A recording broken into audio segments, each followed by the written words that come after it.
Hey guys, let me restart that. All right, welcome to Waiting to Dry.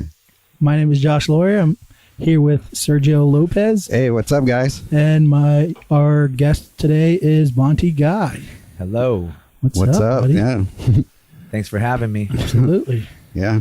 We're here drinking Modelli's. And Modelo's. And yeah, so me and Monty Guy go back pretty far. I don't know how many years we go back, but I'm thinking at least 8. I'm the new player in this love triangle. 2011, 2012, maybe. Yeah. When I met you. Yeah. Yep. Right about the same time as when I decided to go full time, be an artist. Nice. What were you doing before that? I had, when I moved back to San Francisco, I had just a couple random jobs, but for a little while I was doing nothing, just collecting unemployment, selling weed in the park, just being a little, hoodlum. Hoodlum, yeah. And I made some T-shirts. I decided to try and sell these T-shirts, and I met up with this lady, Irene, who Josh also knew, a mutual friend, and that's how I met Josh. Owner of the Wonderland Gallery in San Francisco. Nice. For sure. So you know what? Actually, you just jump right into it, I guess. A funny story how I met her. I used to hang out at a bar my buddy was bartending at, and it was right next door to the Mezzanine in San Francisco. Oh, yeah. There's a venue there where this gallery owner used to throw these big parties and big fashion art parties. Yeah. So I was next door at the bar, just hanging out in there, just drinking free drinks. And this lady came stumbling in and, I started to strike up a conversation with her about what I was trying to do, trying to be an artist. She said, go next door. There's a big party going on. So I did. She gave me a little ticket to get in. I went next door, met Irene. Then, one thing led to another. I ended up meeting Josh and started showing paintings. Damn. Do you know who that lady was that stumbled in the bar? Yeah, her name's Nicole Ward. Shout out to Nicole. Yeah, shout out Nicole. Damn, that's a life changer. I know. I tell her that every time I see her at the openings. What's up? What does she do? I'm not sure what she does. Oh. Yeah, she stumbles into whatever bars. She does. Well, she stumbles into bars and finds artists and go there, and she's legit. A wise man. Whatever she does, she's put together. A woman. For sure. So yeah, then so it's like 10 years of us getting drunk randomly together every once in a blue moon.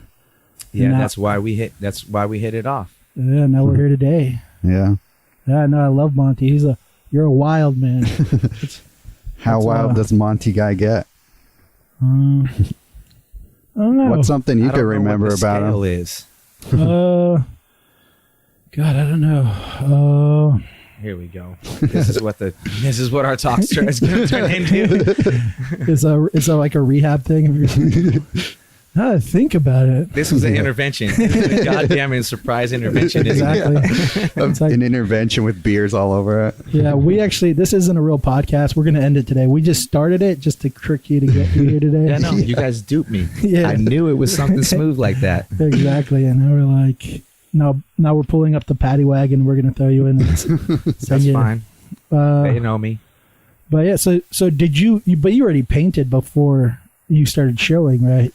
I always had the knack for drawing and creating, some things visually. And my mom and my dad both, but my mom in particular, she just really fed that in me, that creative little spark or whatever I had. Right. Nice. So I had the ability always, no bullshit to pat myself on the back, but I was the best person to draw shit and do whatever always. All through grade school, all through high school, all through, you know what I mean? Yeah, for sure. So yeah, I had that ability, but I didn't really think that's what I was going to do for a job. Did you think that was even an option? Yeah, I wanted to be an artist for as long as I could remember. And my dream got smushed when the Academy of Art kicked me out. And did you go to the Academy of Art too? I did, yeah. One for semester. how long? Oh, okay. Yep. I They knew a kicked lot you of out? one semester One people. semester, and yeah, via letter. Dude, I just got Really? a letter in the mail that was like, "You are not welcome back to What'd this you do? school or anywhere on our premises, like our dorms, our fucking cafeterias. Like, well, you are not welcome." They were like, "We hate you. You pretty much. You can't be friends with any of our friends." So the question I Yeah. got to ask is why? I guess it was a culmination of, plenty of things. I grew up in a very liberal household, and I was given a lot of personal freedoms. And I guess I just carried that same sort of mentality when I left and went to college. I was just able to make my own decisions and make my own choices. I had a really smooth fake ID since I was 16. So as soon as I moved back, or when I moved to San Francisco, I was 17. And, right away, I would just started buying cocktail or buying alcohol for the other kids in the dorms. I remember I had this dorm at Bush and Hyde, and I got asked to leave out of there pretty quick because of my rambunctious behavior. They were out of dorm space, so I went to go live in a hotel called Cathedral Hill. It's right across the street from Tommy's Joint, Van Ness and Geary. Oh, okay. Yeah. So I was living in there. They had one floor that was all boys, one floor that was all girls, and we weren't allowed to go to either floor. Or they told us, Yeah. That sounds ridiculous. Yeah, are you kidding me? 17-year-old me. I was like, day one, I went down to the girls' floor. I just started knocking on all the doors. And the ones that answered, I say, look, I'm going to go down to the liquor store. I'm going to buy just a bunch of alcohol and take them up to this Grace Cathedral Church. They used to make the art kids draw this fountain and shit out front of the church. Yeah. I've done that a few times. So I was like, I'm just going to go meet everybody at the fountain at like 6:30 tonight. I'm just going to bring shopping carts full of booze up there. We could just skateboard and drink and whatever, get to know each other, because everybody was new to school. We were all freshmen. And that kind of behavior got recognized real quick, I think. I think the school was a lot more smaller than I anticipated. I thought I'd be just blend in. Oh, be all good. And it wasn't like that. Yeah. Word would get around pretty quickly if that was happening. It did, yeah. So they just didn't want anyone cool at the school. No, I don't know what it was, man. Tell you the truth. I thought I was going to be all good. I got good grades in my classes. For that one semester. For that one semester, yeah. Yeah, well, I mean, I've already talked a bunch of shit about the academy, even though I've never gone, just as a joke. But back to that, fuck you, Academy of Arts. I Except feel for the same, yeah. Sergio went, he graduated, so thank you for that. I actually didn't graduate. Oh yeah, But yeah. I got my I milked the system as much as I could there too. Yeah, like a. It was also, it was disheartening because I went to that school. I thought I was going to be amongst a bunch of people who were there to be artists. And I was surrounded by a bunch of people who just couldn't get into other schools and were just there on daddy's money doing dumb shit. Like, I'm going to be the next Coco Chanel, this and that. I was like, no, you're probably not, because you're not, Right. You know what I mean? Like, Yeah. or there'd be a whole bunch of dudes that were there trying to design the next supercar. Right. Yeah. I'm like, dude, it wasn't what I thought it was going to be, That's Right. all. Yeah. Well, you started at 17 as well, because that's when I Yeah. did too. Yeah, right In out of high 01. school. Yeah, in 01? Yeah. That's when I started too. I wonder if I heard about your shenanigans at the dorm room too. Well, I was around. I think I lived in every dorm they had available. They just kept moving me around, Yeah. hoping I would be, less out of hand, I guess. Yeah, well, I mean, So the 17 kid- years later, and you would probably still be the wild one. They at the could girls'. not keep me out. The Cathedral Hill. So the hotel, finally, they moved me out the hotel because I wouldn't stay off the girls' floor. That's ridiculous. First of all, how are they going to have all boys in one floor and all girls on the other floor and be like, you guys can't talk to each other? Oh, nobody paid attention to that rule. Yeah, that's ridiculous. Nobody. So they had a big pool in like the courtyard, and I was blocked out of the rooms. So I communicated with this girl. Yeah, I'm gonna come over and hang out with you tonight. I got into the hotel, went into the courtyard, climbed up the trellis to the ivy trellis another story and climbed in the window. Whoop! They couldn't keep me. They couldn't keep me out. How do you even communicate with people in 2001? You know, I had a cell phone. Oh damn! You had the text using the I numbers. didn't have a cell phone until like 2006. Well, that's your bad.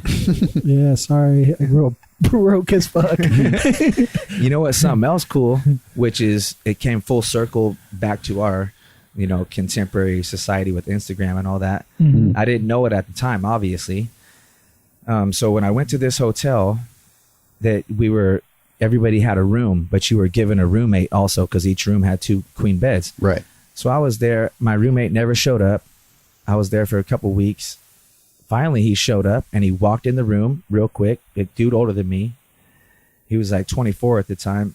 And he walked in and he's like, yeah, well, I'm not going to be staying here in this room with you. So just so you know, I'm just in. He wrote graffiti all over all the walls in the 10 minutes he was in there. And he was just like, yeah, I'm out. I'm staying across the hall with some friends of mine. So he went across the hall. And when he was in the room, he noticed I had a little bit of weed on the table. So then later on, he came back to the door. He's like, hey, I know she had some of that weed. You want to come over and smoke some of it in the hall? I went across the hall to his room there, and he had 2 other people that were not art students.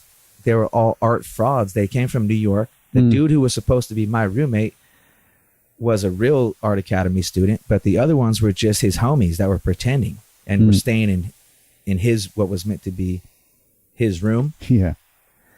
So a week later, they said, we have our next buddy coming out here to come kick it with us. He shows up. It's the fat Jew. Oh, really? You know, he's the Instagram Yeah. famous fat Jewish guy. So he was my across the hall homie for like, you know, however long he was there at the school for that whole, however long the semester was, a couple months. I had no idea he ever went there. He didn't. He wasn't an art student. Oh, right, he was yeah, just a fraud. He just came in and kicked it there and ate free meals at the hotel pretending to be an art student. They would all go take free class. They would all go to classes. Right. They would take like drawing classes. They would all go do shit. This fool looked the same. He introduced himself as the fat Jew then. Oh, really? I was like, this, he got to the academy right away. He bought a pink Cadillac. I was like, damn, this fool is on one. And look at him now. Yeah, real piece of shit. Do you still know him at all? I didn't even know him then. Oh. I just hung out with them and smoked weed when I was a kid. They were 25. I was 17. Oh, okay. So after that semester of you being you, then what happened? You just fucking were out and they just kicked you to the curb and then you're just chilling in San Francisco? No. They kicked me out of school. I had an apartment still here by that time. I had a 6-month lease on an apartment, and I didn't want to stay here. I didn't think I could afford it as a kid. You know, my dad wouldn't. I just was on my own here, so I didn't stay in the apartment. I went back to Bakersfield, where I didn't tell you that. That's where I grew up, Bakersfield. Oh, okay. Yeah. I moved in with some buddies of mine, and I was just being a shithead, just the overall hoodlum, you know, just doing random bad acts.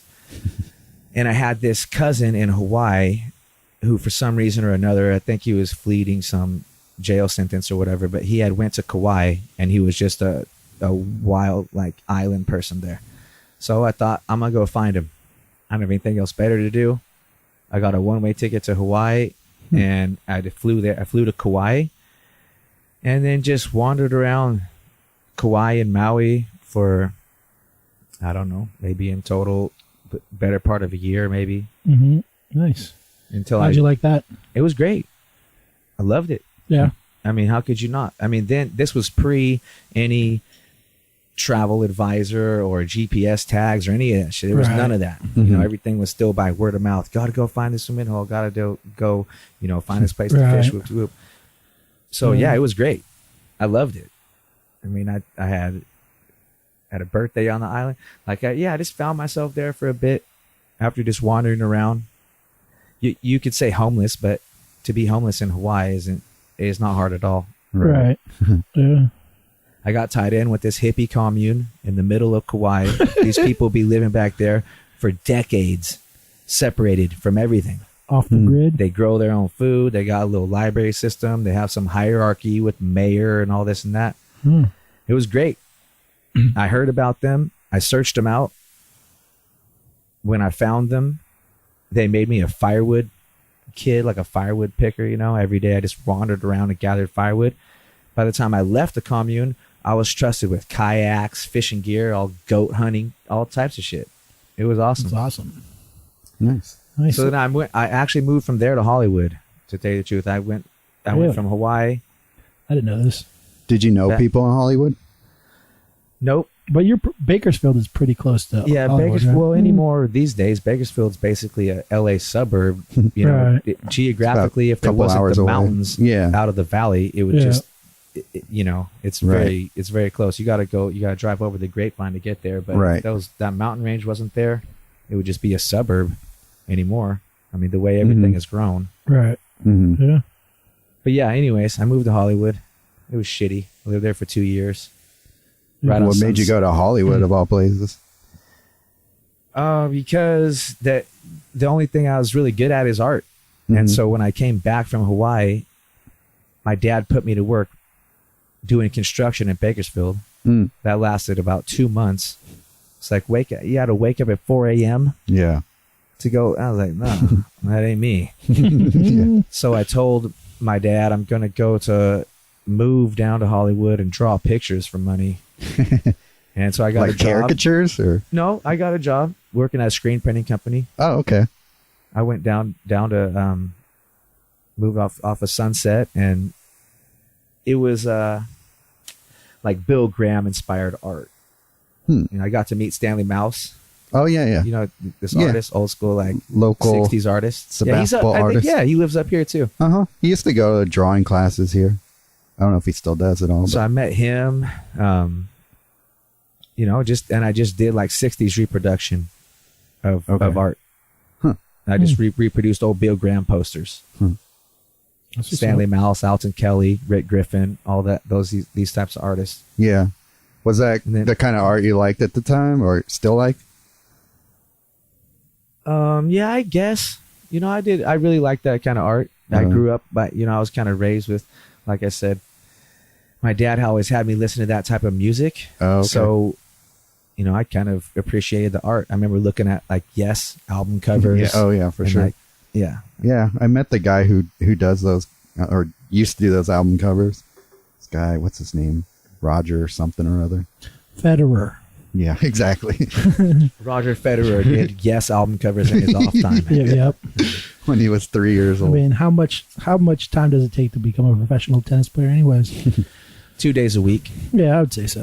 Roughly. As much time as it takes to be an artist. Nice. So it was cool. I mean, doing the art was cool. Hollywood sucked. Yeah, so look, that's about like 2005-ish. Yep. Yeah. And I moved back to this city in 2006. Nice. Been here ever since. Yep. Been in San Francisco since. Nice. I got a job right away at this really, this old school deli in the city called Luca Ravioli. Shout out Luca. Fuck yeah, that spot's the best. What part of the city is that? 22nd and Valencia. Oh, okay. So yeah, Mission area. Right in the Mission. When I got a job there, the Mission was still grimy. Oh, sure. It was not at all what it looks like now. The extra little arm of the marina now. Yeah, no, it's Valencia, like half Valencia Street. It was a shithole when I was working there, really. Mm-hmm. But that job was awesome because it got me. You know, everybody comes through that deli, so I got to meet so many people. And right across the street is a gallery, Lunarien, which I love them. Mm-hmm. Super tight to this day. Mm-hmm. And I would pop over then and tell them, you know, on my lunch break, one of these days I'm going to be an artist. Keep a lookout for me. I never did any. The whole time I worked there, I didn't do any drawings or any paintings. I just kept talking myself up. I tend to do anyways. Just putting down the groundwork. Speaking of my new hashtag this year, why am I not famous yet? Yeah, hashtag why is Monty not famous? Yeah, that's what my other people are supposed to use. I'm talking about myself. It's why am I not famous yet? I've done it. Well, we here at Waiting to Dry will help blowing that up. Yeah, I know. Yep, that's what you're here for. I'm still waiting for you guys to follow me off Instagram. On what? Waiting to Dry? Oh. I am following you on there. Oh, you're not. All right. Oh, there's beef. a bet Are we being doing made this? Are we here. about to fight? Yeah, well, right here, live podcast, we can throw down over IG shit, IG beef. It's like I'm 17. He's like, You know, I don't follow you. I don't know you yet. I know you like that. So yeah, after Hollywood, moved back to the city, and I knew I wanted to do art. It was just a tough little path, you know. You Yeah. can't just the cost to live in San Francisco does not just let you be, oh, I'm going to be an artist right away. yeah, for No. sure. You know, you can't That's do true. that. Yeah, you got to sell your body. Move up from selling your body to selling deli meat. Yeah. From deli meat to Selling drugs. From drugs to artwork. Yep. So now you're selling meat. So let's hear about your drug selling. I'm just kidding. So then you weren't drawing at that time. So then what made you start doing art then? Like redoing it? It's because I had quit the deli. I wasn't doing much. I wasn't doing anything productive, really. I was just making ends meet, like I said, off of just selling his shit here and there to people. And I don't need to go too much into it, but I wanted to do something more creative, just better with my time. Yeah. So I used my screen printing, the knowledge I had from screen printing. Mm-hmm. I had been seeing more and more and more people around the Mission my age with face tattoos, which wasn't a thing of my youth. Like nobody was getting face tattoos. The first person I can remember, the first person really that came out with that shit was Aaron Neville back in the day. Oh, yeah. Aaron And he tattooed a cross on his face. Yeah. Oh, right. Yeah, And yeah. then after that was Gucci tattooed a goddamn Lil- 3-scoop Burr ice cream cone on I his face. thought Lil Wayne was before. Lil Wayne was always doing his tattoos on his face, but we Yeah. don't consider Lil Wayne. He's up there in the clouds, fool. He's Yeah. OG status. I don't look at him as a human form. But you shouted out But- Aaron Neville. That's OG. That's like Well, that's not in my world. with that silky high pitched. But I do remember him getting that cross tattoo. So in any case, I see all these people getting more and more face Tyson. tattoos. You gotta remember Tyson too. See, the same yeah. thing about Tyson. It looked like he'd be born with that tattoo. That's true. It doesn't. It was like he it's just not a rubbed face, off the not makeup. a face tattoo. It's Yeah, just he had makeup there the whole time. He rubbed it on. yeah, it's a just an birthmark. extension of his personality. This full savage. It just showed up that's one true. day. Yeah. And I had this thought. I remember talking it over with Leon, one of the next guys you're going to talk with, another artist, a good friend. And I Hey, told Leon. him it's just human nature to push the limit, push. So I Yeah. see these kids my age with face tattoos. I'm thinking in 10 years, kids are going to have face tattoos. So I did all these drawings, they're kind of not stereotypical. I don't know what the word would be, but like for the Mission, I drew a little Mexican kid with all sort of Mission tattoos all over him. For North Beach, I drew a little Italian kid Oh, with okay. North Beach tattoos. Kind of like And little kids repping their Ocean neighborhood. Beach was a Yeah, little yeah. blonde-haired, blue-eyed kid with Ocean Beach tattoos. Right. Yeah, so I put these on shirts thinking I'm going to sell these to different neighborhoods in the city. I don't have to go sit in Dolores Park and sell weed to people. Yeah. So I took these shirts to that lady Irene, what I was talking about, and she said, the shirts are cool, but can you make these into paintings? Because I could sell the paintings for a lot more than I could sell the shirts. Mm. And I hadn't done any painting like that before. As a kid, I had copied some Bob Ross paintings. And from screen printing, I had learned how to break things down into like a 4-color process, basically. Right. So I just used that sort of idea to try to do a painting. I did these 3 paintings, took them to her. She sold all 3 of them. And I thought, this is my new job. Now I don't have to go try to be like a scumbag no more. I do something that's worthwhile where I could like people could be more proud of me about instead of just being like, oh yeah, you're doing the same shit we thought you'd be doing, Right. That's So awesome. So that's been basically your that was it. That just kicked me style off being since? a painter since then. Yeah. Yeah. That was about Then you were off late to the races. 2011 maybe. Yeah. Damn. Nice. How's that been working out for you since? Being a painter? Yeah. Great. Yeah. Yeah, I'm stoked. That's awesome. I'm 1,000 times better off than I figured I'd be at 34. That's awesome. Yeah. Not a whole lot of people get to say that. Painters, at least. yeah, it could have been not so good for So- me at this point. so, And I feel uh, like I'm doing all right. So all your paintings are black and white and kind of grayscale, right? Yeah. Is there a reason behind that, or is it just to simplify? Well, I guess is there a reason there'd be behind two sort of reasons behind it. One being that I really don't have any training of painting. Mhm. You know, I'm just making this shit up as I go. Right. So I'm using this 4-tone breakdown, this idea. I'm starting with a black and a white and 2 intermediate grays. Right. That's easier for me to understand coming from someone who just draws with a pencil. You know, it's a lot closer to that sort of style of rendering. Right. And I don't have to try to think about all these color combinations and bounce lighting and all this other shit. Like, I don't. They teach all that in the second semester of academy. So Yeah, exactly. Like, you I just really made it. missed out. Yeah. Yeah. But and on top of that, you know what? Black and white is just classical, bro. That It shit is. would never go out of style. For sure. Yep. Yeah. It's like wearing a black Like- T-shirt. It is. Black just and white. never go old. That shit is hard. And, Yeah. and you know, doing tattoos. A lot of grayscale tattoos, I feel the same. Grayscale tattoos never go out of style. Yeah. That shit's done good. That's it. It's timeless. Yeah. That's true. That's true. Nice. So, do you ever think you're gonna transition to color, or you just have you made up your mind? You're black and white. I'm gonna paint with some colors too, but yeah, mostly just black and white because that's Yeah. just what I like looking at. Yeah. Really. Well, how dare Yeah. you? First of all, because our paintings are colorful. So Yeah. first, I like to And start I don't off like by looking saying, at either one of you. Yeah. I got that. So we're about to fight again. So pause the I have to podcast. check I'm see if slippery. he follows Round me two. on Ding, Instagram ding.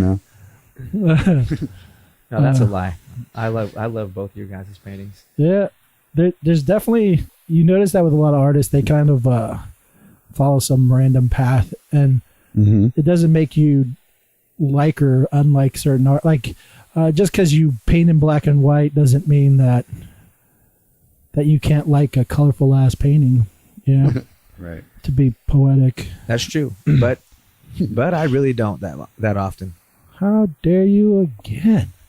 No, I'm be honest. I don't. Sometimes I think. I mean, what the fuck? I can be entitled to my own opinion. No, That's the whole not deal true. with painting and collecting art. You just get to paint what you want and collect what you want. No, opinions have to be all the same. Everyone's opinion has to be I the would say same. my brightest painting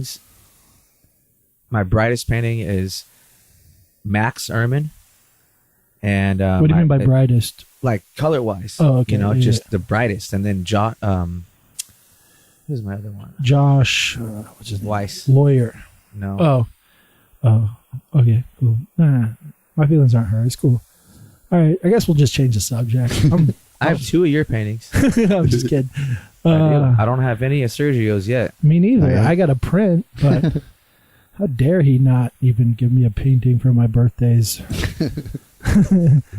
But yeah. You have my painting of Mellow now.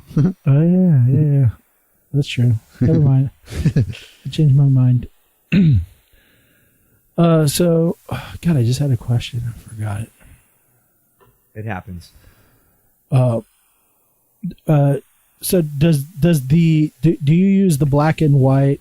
Sorry to go back to this, but is there anything that you pull from that as far as like the black and white meaning anything other than kind of an iconic way to look to paint? No, No? I think it's mostly aesthetic.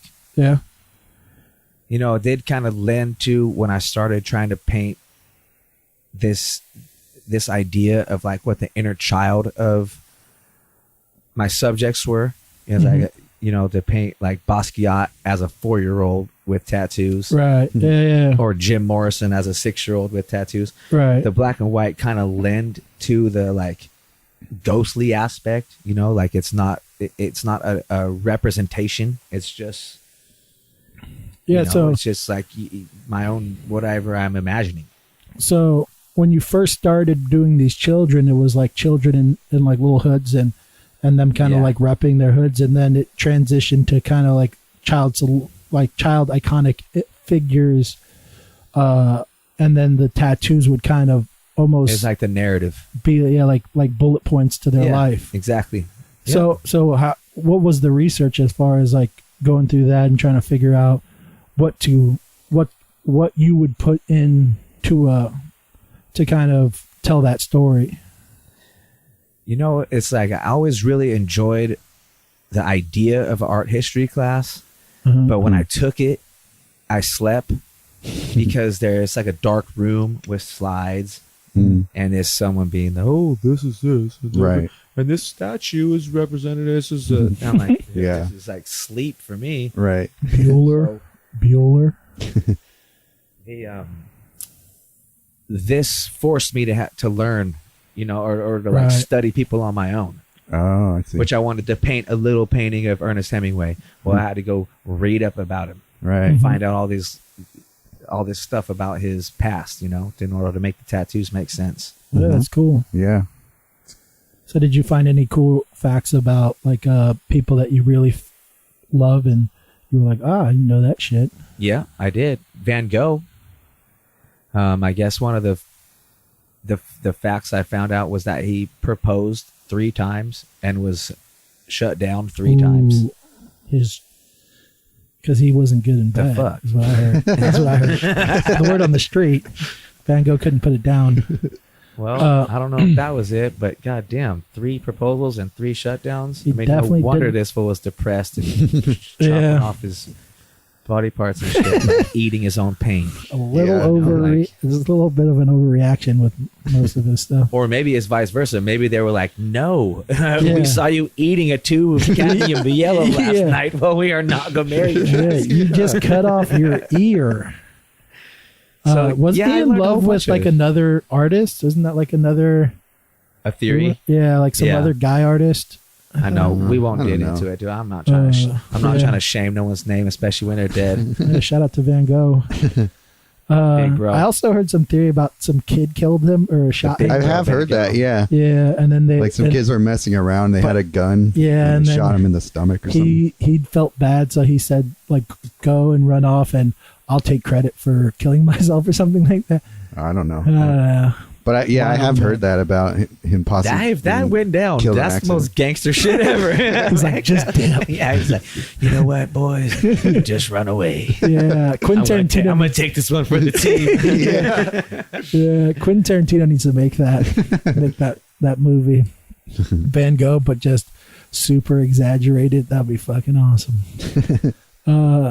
Nice. So now recently you've been kind of transitioning from young kids to like these iconic sculptures, right? And Yeah, I want to paint some more. I guess the sculptures, but I want them to show some human elements underneath. If the marble was break away, then there's underneath muscles and right. organs and bones. Nice. And so we have this painting we're looking at of yours right now. It's of this guy. I've never seen him before. He looks familiar, but I don't know if I've ever seen him. I think It's a fucking badass painting. yeah, it's good. Probably way better than I get. I'm assuming. Go ahead. Do you know? critique it. Do you know where this? I'm not that knowledgeable of sculptures. Do you know what sculpture this is, Sergio? I think it's this very obscure artist named Michelangelo? Oh, something like that. I think I've heard of him. Michelangelo? Yeah. I'm not sure how you pronounce it. Macau. Yeah. Yeah. The dude who bought this painting is legit too. He's just as legit as the painting. His name's Bernie. Shout out I'm to not going to Bernie, go too deep into Bernie because but he's too this legit. motherfucker's gangster. But I will say that he's probably 70 Hell yeah. and he's holding down. Did some he run shit for on the West president? Coast? I'll tell you that. What's that? Did he run for president? No, different Bernie. All right. Mm. 70-year-old Bernie. He so- would slap 5 with the president Bernie. That's for sure. But yeah, so it's the sculpture David, right, by Michelangelo. Mhm. I'm pretty sure most people know what we're talking about, and he's got these tattoos. He's got teardrops. So did you do any research did you do research on Michelangelo or the sculpture to Because he has these tattoos of. Yeah, it's off David. It's off the biblical David. Oh, I see. Yeah. So King David. That's what. And he's you got know the what? crown. A lot of people ask. No, I don't know if people just things are so recognizable. You just glance at it and know what it is. Like you don't question what all the things are. Right. So a lot of people ask me what he's holding in his hand. That's a slingshot, right? That's what's basically the holster. Right. You know, yes, it'd be more or less like the holster for his slingshot. Back in the day, it wasn't like a slingshot like Dennis the Menace. No. Right. It was like a long leather strap that they would put a long rock leather in. strap. Yeah, I grew up super religious. I know all that shit. I could tell. Yeah. And then so the skull in the middle, that's Goliath's head. It sure with is. the whap. Yeah. And then he beheaded him, and then I know the crown. He beheaded him, so that's the sword on his arm. Okay. I tried to look up the exact reference for whatever David's sword was. Here's a question: why does he only have one teardrop? Because David was a motherfucking murderer. I know that. He should have like. There's that old like saying when David became king. Yeah, they'd be like, I think King Saul. They'd be like, King Saul killed hundreds, David killed thousands. He did. Yeah, so. Well, that teardrop's hollow.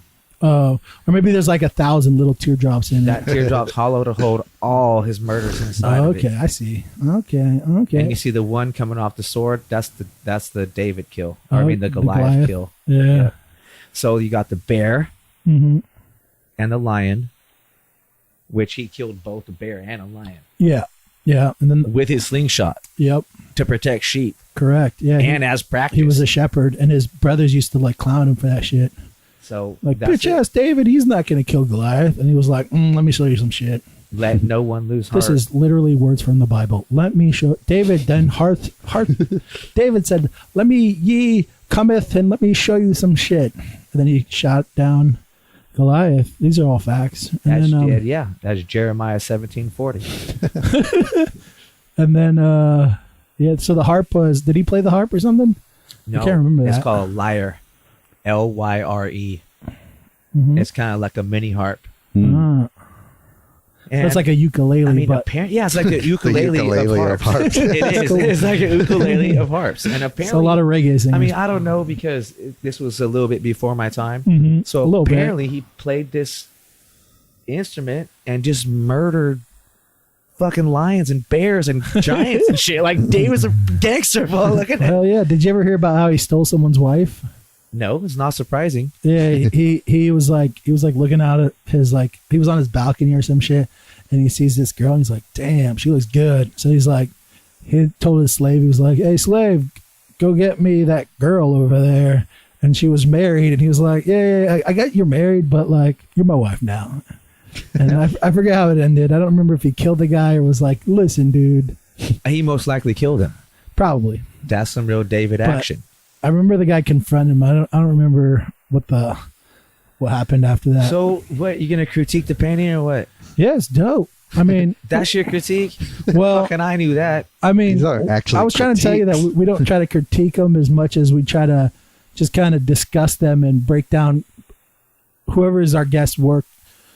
I should have left something unfinished so Sergio would like it. I should have left 4 sketch lines in the elbow. Yeah, maybe the nipple is like not as rendered. You know what though? I render out when I decided to become a visual artist like this.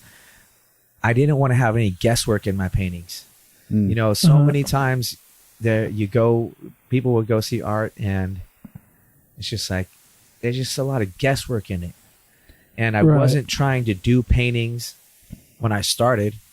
I'm trying to do paintings for money, straight up. Do my paintings because I think they're fucking good and people will buy them and put them in their house. Right. So I'm not just trying to, when I'm first doing my paintings, I'm not trying to, be so like wildly expressive. Right. Or clever for clever's sake, kind of. Yeah. Or just put some random ass palette knife stroke in there for no reason. Like I want it to be concise and no guesswork. Where someone looks at it, their opinion either hinges on if they love the concept or they don't. But they can't flex on the execution of it. Even somebody that doesn't like this painting at all, they'll look at it and they'll say, "Well, at least it's done good." So if I was to give it a critique, a legitimate critique, because that's what you sound like you want. Hit me. The only thing I would wish is that the the tattoos were more like, like old tattoos get kind of like faded in. Yeah, that would be cool. I would kind of be into that. I'm trying to figure out how to do that. I can show you some stuff. I've been waiting. I make this shit up as I go. Same with me. I mean, I wasn't Sergio. I didn't have a semester in the Academy of Art. Bestow some of your knowledge. Yeah, what the fuck, Sergio? Jesus Christ. It's because it cost you so much, huh? You're not willing to give that shit away for free. They didn't teach you how to paint tattoos at the Academy. That's oh god. Do they teach graduate you education? anything? I'm trying to figure out how to make them look super blended. There's some people that kill it. Yeah, Van Minute, for sure. or whatever his full name is. Like, Sean Barber is really good. God damn. Yeah, Barber's one. But he paints loose. It doesn't. But yeah, Van Minute or whatever, he does these perfect old sailor blended. I can show you. I'm pretty sure I know how he does that too. I think I think the medium lends a little bit more to it. Does, but you could do it with acrylic. You could do it with acrylic. I'll show you. At least the little things I would be able to do. But all right. Well, I'm sitting here and waiting. I won't even charge you like Sergio would. I'm just gonna. You can charge me. It's be different if you're gonna get paid or not. Yeah, that's true. I'll charge you $1 million. Send me an invoice. Like $1 million. I treat that invoice like Golden Gate bitch tolls. Well, straight to the garbage can. Wait, what was that? I said I'll throw your bill away just like I do every other bill. Oh. And I'll get the knowledge. Whoop. Get the money up front, Josh. Okay. That's my advice. No, that's all right. That's good advice. What I'll do is I'll just invoice. I'll send you an invoice of $1 million, and then every time I crash at your house or drink anything, I'll just chip away at them. Like, now you only owe me $999,000, and that's whatever. Fine. Yeah. We'll just keep a running tab. Yeah. Sounds good. All right. Sounds like a great way to keep a friendship.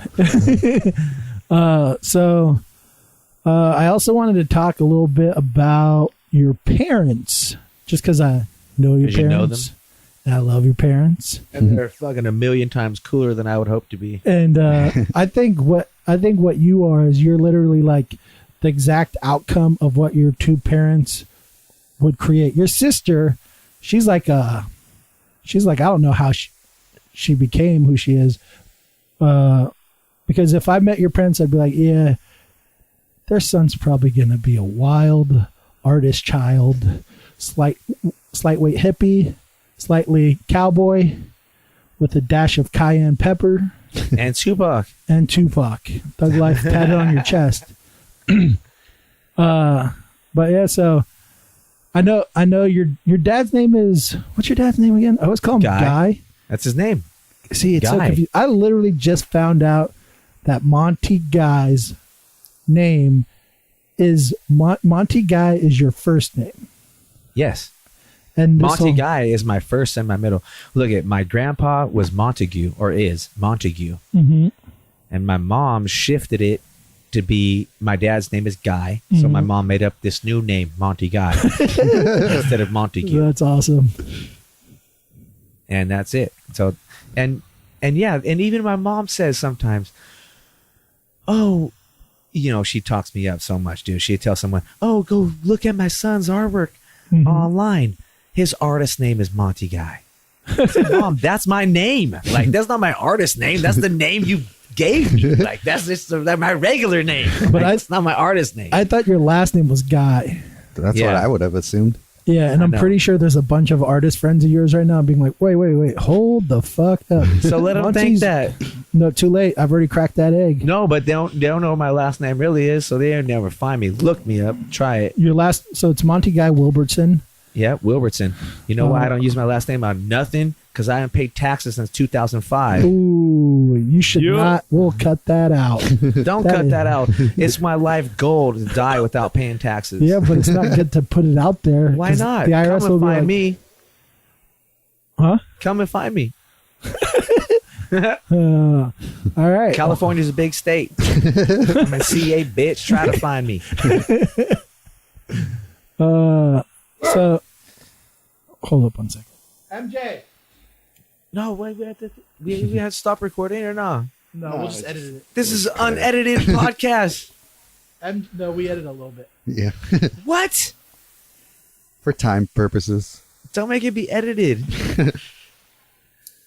All right. Hello? Yeah. Sorry, guys. My son, Mello. Your son, Monty. Hey, I'm the illegitimate one. He interrupted our podcast. So we had to push pause for a second. It happens. He's a beast. He sure But yeah, is. so I just want to talk about your parents a little bit, kind of maybe bring up your upbringing. Good. Your mom, she's pretty much full on Charmaine. hippie. Yeah, Charmaine. She's full on what? Hippie. Oh. I would say. Is that fair to say? I mean, yes, but she was that way without knowing hippies. Right. That's She just was just that's was just that her naturally. natural state. Yeah, Yeah. she's born in Santa Cruz, grew up in the wilderness, and she's a feral That child. will do it. She was her. I think her mom is the moon, Yeah, and the stars my nana, raised she her. was the moon. Yeah. And my pop is born in Montana. He's a little bit more, cowboyish, I guess. Yeah, for sure. He's definitely got that like cool old cowboy guy feel to him. Yeah. Which whenever I meet, He anyone gave me like a that- gun before a bike, I think. Hey, Nice. you're 7 now. It's shotgun time. Yeah. He's like, don't. You're like, I wanted a bike. He's like, those are not safe. We'll wait till you get your legs underneath you, then we'll It get was you a like, bike. bike? It's Right. like, how you going to have the energy to ride a bike without shooting birds to eat? Yeah. It's like, now Exactly. you got it twisted. You need your protein, kid. Hey, growing up in Bakersfield, Bakersfield is a type of city in this state that gets a lot of people frowning on it, Right. because it's some backwoods redneck town in the middle of a very liberal state. Well, it wasn't that bad growing up there, I tell you that. It was fucking awesome. It really was. Nice. I could hunt, fish, swim in the river constantly. It was good. I've been doing it a bunch of times because I've done some painting events there. In People are Bakersfield? super nice. Yeah. What? Yeah, there's a Kern County plein air event. And Damn, Sergio, elaborate. yeah, it's I got invited to do it a couple of years in a row, and just explored the wonderful county of Kern while I was there, and actually really like the Lake Isabella, Kernville area. Yeah. It's beautiful up there. Tehachapi? Yeah, Wonderful. Yeah, that area is awesome, man. Believe that whole Canyon Drive. That's Yeah. some rare shit. People don't know that exists right here in California. they have a really good brewing company in Kernville. They do. Kern River Brewing Company. Yeah, exactly. They win awards all the time. Like they rival you up here. Santa Rosa's got a lot. Russian Yeah, River and we're all pretty that. lucky. Yeah, they do. But yeah, there's some hidden gems out there in Damn, that's good to hear, Bakersfield of all Sergio. Because places. you know what? Whenever I say I was brought up in Bakersfield, everybody just says, "Yeah, I cruise through there." Yeah. Yeah. But, I mean, that's Yeah, 90% of my whenever interaction with Bakersfield. Is Whenever I cruising go through Bakersfield, I roll up my windows because I don't want Bakersfield to rub off on me at all. It would do good for you. How dare you? It would. It'd do a little good for you. You get a little redneck dust on you. Shit, I grew up in Los Banos. Oh, I went to Los Banos for high school. We have enough hillbilly and cowboy out there for the rest of my life. I experienced it. I got some good friends out there that were very cowboy, and yeah, I mean, I don't hate on them. There's something good about the agricultural part of California. There's hard workers out there and all that good stuff. There is a lot of money in fruit and nuts out there too. Yeah, More than you know, bro. More than you know, bro. For and real. avocado. I went to a school with people who had already their own jet by a senior year. For real, off ag money. They're a big boy spending. Damn. I believe that. They're driving H1 Hummers, Dodge Vipers to school. Fuck. So they Central usually Valley, put you no up. slouch. They usually No. put you up in host housing when you do plein air events like that. And so I was staying a couple years in a row with the same family, and the guest house that they put me up is probably bigger than the house I live in right now. So like they have like mansions out there with pools and everything. And you wouldn't Stable. think it. You wouldn't think that people say Bakersfield, everybody be telling me, "Oh my God, I'm sorry for you." People up in the city. And now I'm 34. I moved to San Francisco at 17. had half my life in, and my early years, I lived in this little town called Glenville, which is a little ranch town. But in any case, I had half my life there, half my life here. Well, I mean, barring the little Hawaii, Hollywood shit in between. Yeah. But my point being is, it's like I got the urban and the rural. It's a good combo. I feel it's good. I feel that people that be raised only urban, it's not that good. You got to get a little bit of like a little snobbery involved. Yeah, you need to know how to go tie a fish hook and like build a fire and shit. Like you need to know that. Yeah. In life, just in general, even in 2018, you still need to know that. Yeah. For sure. Yeah, eat a fish with its head on. That's a big thing. Sometimes I'll meet you're Tongan. Well, sometimes so maybe that's cultural to you. Because white boys don't eat head-on fish. But. Well, that's racist, but true. Pale facers. Yeah, pale facers. Should I adopt the name? Feels good. Yeah, I can't. I don't know if we came up with that at your house. I don't remember who said it first. But I was you. That makes sense. But I just remember being like, that is the best thing I've ever thought of. Yeah, we got to get Sergio over to my studio. Yeah. Definitely. So we can jump them into jump a gang. You in, fo? We got to jump you in. Yeah. It's easy. I mean, you might die, but you'll live. But you'll live. I might die, but I'll live. No. Yeah. Probably. We're gonna beat you till you die, and then you're gonna live. Yeah. Then we'll bring you back. Yeah. Yeah. And then you'll only paint in black and white because once you've seen death, you realize there's no need for color. Yeah. I'll tell you about this. There used to be a gallery called Gauntlet Gallery. Oh yeah, in it's San still Francisco. there. It's closed. Oh, it's closed. It's closed. Since when? I don't know, but I went by there probably 3 weeks ago, and it's closed up. Oh, no way. Huh. So I don't know. Me and Alec, I think we did an opening there, and I went to that. I was out. Yeah, I know. This is where I bring it up. Is about you because I was how dare standing you. out front. And here comes Josh walking up the middle of the street. This is Tenderloin, Yeah. So super Josh classy. comes, Tenderloin for people that don't know. It's an edgy neighborhood. So here comes Josh walking up the street in his socks. And at this point in time, still me and Josh are kind of the, drinkingest, rowdiest ones at the gallery openings. I feel like I'm still kind of. So you walking up, I'm like, you're in socks, my brother. Here comes MJ, right, like a block behind, in Josh's shoes, holding high heels. Woo, woo, woo. You remember this? She goes, I can't wear my high heels no more. Oh, yeah. I switch. That's her at every show. That's some motherfucking love. I was like, these two are just like, that's it. That's like some star-crossed lover type shit. You guys are combined. You just were walking through socks to some hypodermic needle-infested neighborhood just so your old lady can have motherfucking shoes on her feet. So she don't have to have blisters off the high heels. Yeah, well, one of the advantages that we live together now is whenever we get art shows and I see you wearing heels, I'm like, did you pack your fucking flip-flops? Yes. Just because of that reason. We didn't live together at the time, so we would meet up somewhere, and then it's like she's wearing her heels trying to look cute, and 30 minutes into the night, I'm like, here's my shoes, let's go. But I got fucking, like, my feet are, the skin on the bottom of my feet, hypodermic needles would not be able to penetrate that. Tongan foot. So exactly. Some nice island foot. I don't know if it's race, but I mean, you pale facers like to bring up race a lot. I'm just kidding. That's all I talk about.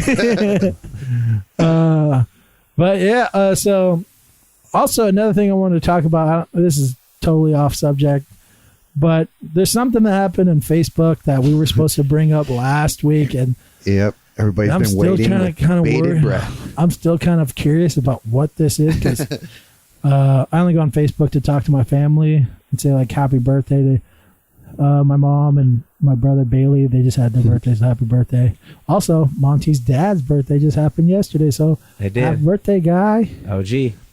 But yeah, so what happened on Facebook, Sergio, that is so scandalous or sound right. like drama. But I don't know. Yep. So I caused some trouble on Facebook a couple weeks ago. You caused trouble? I didn't try to, damn, but I thought this Facebook drama was about okay. Chuck Close McHonda or something. Oh no. We'll bring that Damn, up. it's in a over little We'll bit. get to that. Yeah, Sergio. Well, allow me to elaborate. Wait, Before hold you up. elaborate, any motherfucker that stress you, Sergio, I will turn their lights out, homie. That's me, bro. Now Hey. that I'm going to be jumped in, you got my back. Well, You're coming in his left ear. wait.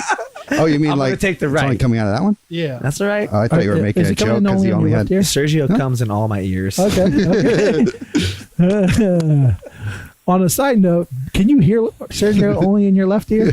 No. Hear him in both? Say something, Sergio. Yep, I hear Sergio in all my ears. Oh, okay. All right. all three of them. All right. Just must be mine. All right.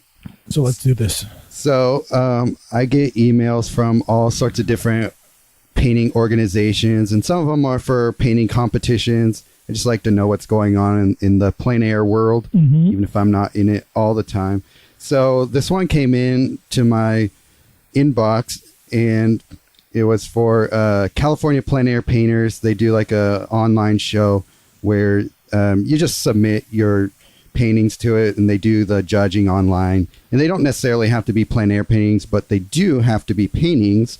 So this one came in, and I looked at the thumbnail. I was like, that doesn't look like a plein air painting. It looks like something that was painted off of a photo. And so I looked it up, and here, I'll just pass this over to you. Take a look at that. That's a painting. It's a painting? Does it look like a painting to you? It looks like a photograph. It looks like a slight weight. It looks like a painting in the boat, but the water does not look like a Let painting. me see it again. Right. But it could be. I mean, motherfuckers out there today. That looks like, you know, when you put a picture in the Yeah, it's like a Photoshop. Photoshop filter. Exactly. That is it? I can't tell. I have, well, don't How know. can you tell these days? I don't know 100%, but every sign that I look at it makes me believe that it's just a run through a bunch of filters to make it look like a painting somewhat. Like, yeah, zoom in on it. If you look at like any, like the water especially, you look like that. Do any of those look like brushstrokes to you? The boat in the boathouse. Well, looks like it could if be a it's painting. not, if it is With a the painting, water.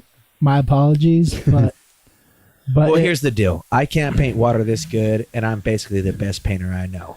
yeah. So Except for that. If except I for, can't paint water like this, then I guarantee this motherfucker can't paint water. But wait, but you know me. I do know you, but you don't paint water. But you say you're the best painter you know. I was just trying to figure. So I guess Monty's the best painter I know too. Then I'm just fucking. Why am with I you. not famous yet? Yeah. Hashtag. Goes back to this. That's what we're here the for. fuck, people. So I what make rap songs about Gucci Gang. Yeah. I got gold teeth too. maybe should be a what? famous And rapper. You're not famous yet. But have you put your hands in concrete and wrote your name next to it, 100 times. dude? All right. At so least. let's get this hashtag going, guys. Why isn't Monty famous? Go Hashtag. on. Let's start this shit. Email me. All right. So yeah, I posted on my Facebook. Did you call this person out for being a Photoshop filter wannabe? Oh. Why did they win the event or what? Yeah, they got first place. So I looked at that. I was like, so this is what I Checks posted. up the authenticity of the painting. Well, apparently nobody until I called it out. What so a weak ass event, Sergio. what the fuck? Yeah, Wait, seriously. what was the grand prize? like $150, Oh. but still, that's $150 that should go to an that's actual PG&E. painting. That's my motherfucking PG&E right there. Yeah. Yeah. Fuck. So I wrote on Facebook, posted it up, and I said, so a digital paint over of a photograph won a plein air painting competition. Damn, Sergio, we went hard right away. Wow. No wonder I don't enter these competitions anymore. So I posted a link to where you could see the painting and everything. And so other people chimed in on it, and people, Jason Avery wrote, I was outside when I snapped the pic, though. So other people asked me, like, are you sure it's a digital paint over? And I said, sure as I can be, but, has all the telltale signs of it. Everybody Right. that's looked at it The here shadow in the room. in the boat looks digital as fuck. That's Yeah. what I'm Yeah, saying. and same with the sky. There's like these fake ass brush strokes. Yeah. they're like done. Like I know I've done Photoshop enough times. I know what the smudge tool looks like. Yeah. Like you can make smudge tools look like brushwork. Just so you guys know. I'll get to know. So you're already famous. Don't even worry about it. Yeah. Let's cross that hashtag out. Monty's already famous. My pseudonym is. That's new hashtag. He's already famous. Yeah. Yeah. So yeah, everybody's chiming in on it. People did you get any backlash? Not really. Other people are like, well, let's not be like that quick to judge. If the guy can prove that it's not just a digital manipulation, then okay, that's great. But I mean, everybody who's painted, especially digital artists, they're all like, oh yeah, that's a manipulation for sure. So eventually the what if he's some genius that paints to make things look like they're digitally? He's that good. He's like, I could paint this super realistic, but I'm just gonna paint it like if it was a photograph that's been digitally altered by Photoshop. No. And you guys fucking called him out, and now he's they're just about to kill himself and make it onto one of those YouTube videos that people get angry about and all this shit just because of you, Sergio. It ain't him. So you're saying we're gonna find him in a Japanese forest one day? Yeah, exactly. Possibly. You ain't gonna find him. That's not what happened. Fucked up. So one of my friends, Tanya, is the person who runs the California Plein Air Painters. She runs the website. So she wrote, this was not a plein air competition. It was open to studio work as well. 3 judges jury the show. Neither of them raised an issue. I'd like to know how you can prove this is a digital work. The artist will be disqualified if you can prove this is not a painting. It was $150. I didn't prove shit. Yeah, exactly. It's a digital painting. Yeah. Yeah. First of all, the judges should know fucking better. Yeah, exactly. Sometimes I get angry at like, how do you know who the judges are? The judge could be a 12-year-old girl in her fucking mom's basement being like, I'm judging. Well, guess what? Actually, the names of the judges were in the email. So those judges actually follow me on Facebook. So eventually they chimed in. And so let's see some other people, what they say here. Oh, they chimed in. Fucking judges love to chime in. No one chimes in on my comments on Facebook or on not Facebook. I don't ever go on there, but on Instagram, I try to get fools to chime in on shit. I talk shit to people constantly. Very rarely do people chime in on me. I have the same issue on my MySpace. Barely anyone, dude. Not even my top. We got dead fucking commentators out there. Not even my top 9. They're not even out there trying to talk to me. I'm like, I'm not getting posts on MySpace if you guys don't talk to me anymore. You know what I mean? We're going through the same struggle, different place. I try to cause controversy on Instagram. I go to Colin Kaepernick's page. I talk to this motherfucker like he's my own homie. I'm like, dude, you looking stupid right now. Like, you look like the media's version of a Black Panther. You look like authentic. You look like someone you dressed up to be. And then now I don't get no response. Yeah, that was another funny thing you do. I remember you told us that you go on to celebrities' pages and then slide into their DMs and no responses. Constantly. That's fucked Constantly. Up. So wait, what did the judges say? Sorry. So one of the judges chimed in. She goes, I was one of the judges. Is that? Keep going. Should I keep going? Yeah. Okay. So I was one of the judges for the show and I wanted to weigh in on this thread. Sorry I could not do it yesterday, but it's not available all day. I've been judging art for years both for online competitions and in person at local clubs. And this is the first time we have some extracurricular activity going on. I'm a member of the club, but not the board or an organizer for the club. I volunteered to judge the show, taking hours of my life to review over 100 images in a 2-step process. CPAP, California Plein Air Painters, like most clubs, use an online service for judging. That service has the entries listed using the numbers. None of the artists' names are listed, and as someone pointed out in the thread, the guy's name is Edward Duarte. Edward Duarte's paintings were not signed. This made it impossible for me to check a website or see other examples of his art. Also, the images are small and I could enlarge them, but the enlargement was not the size that was on the CPAP website. In fact, the largest image I could see was substantially smaller than the image that was on the link in this thread. I remember looking at both Duarte's images and not being able to see the same details that I could see on the CPAP website. That being said, I want to thank Sergio for bringing this into the open. I will certainly take this experience and use it in the future to question entries, even when I have no real evidence. It's only a feeling. I'm thinking of things right now. Like, if you had your suspicions even then, like, why are you giving it first place. But, Yeah. let's see. You're right, but unfortunately, online judging is here to stay. So figuring out how to make it work seems like the only answer that will stop this from happening in the future. Let's see.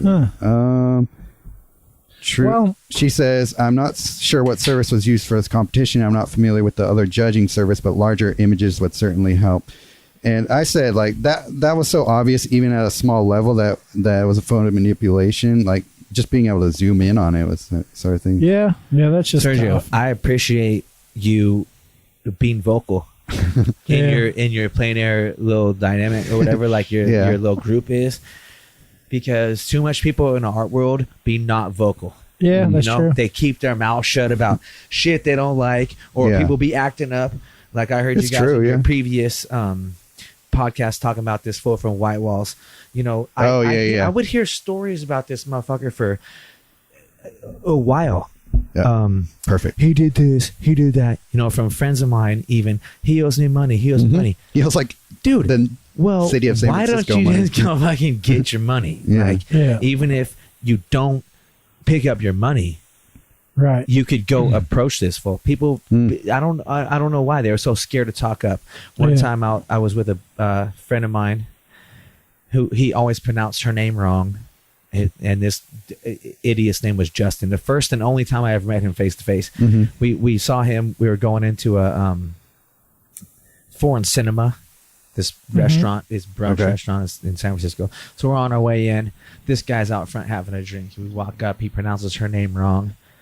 She introduces me, and I'm like, the owner of White Walls you're talking about? Yeah. Okay. His name was Justin, right? So I don't know. Justin, what it was. So when I meet him, I'm like, yeah. he pronounced her name wrong. So right away when I met him, I'm like, it's nice to meet you, Justine. And he looked at me all crooked.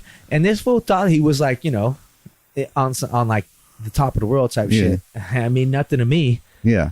I slapped the brakes off this motherfucker. Like so he just looked at me kind of sideways a bit. That was that.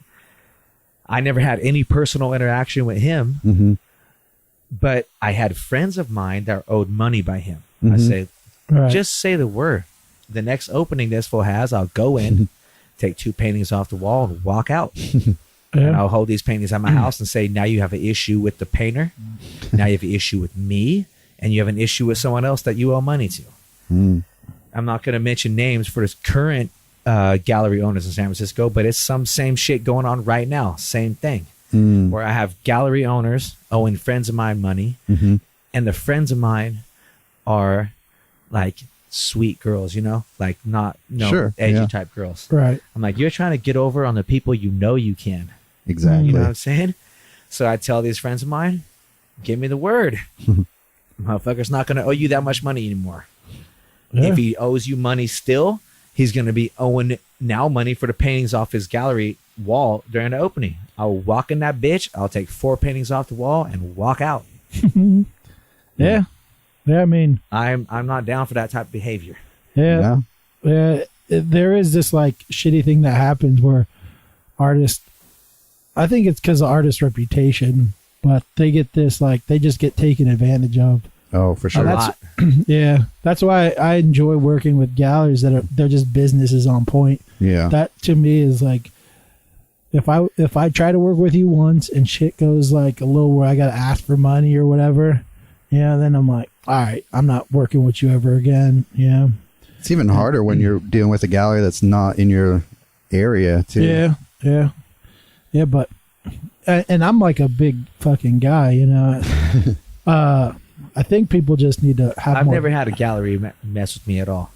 Money-wise, work-wise, anything. Yeah. Fortunately, I haven't either. Yeah. Hasn't happened to me yet. Maybe, I mean, I am worried if they do. So there's still a whole lot to this story. Another of the judges chimed in too. He goes, this is where it gets interesting.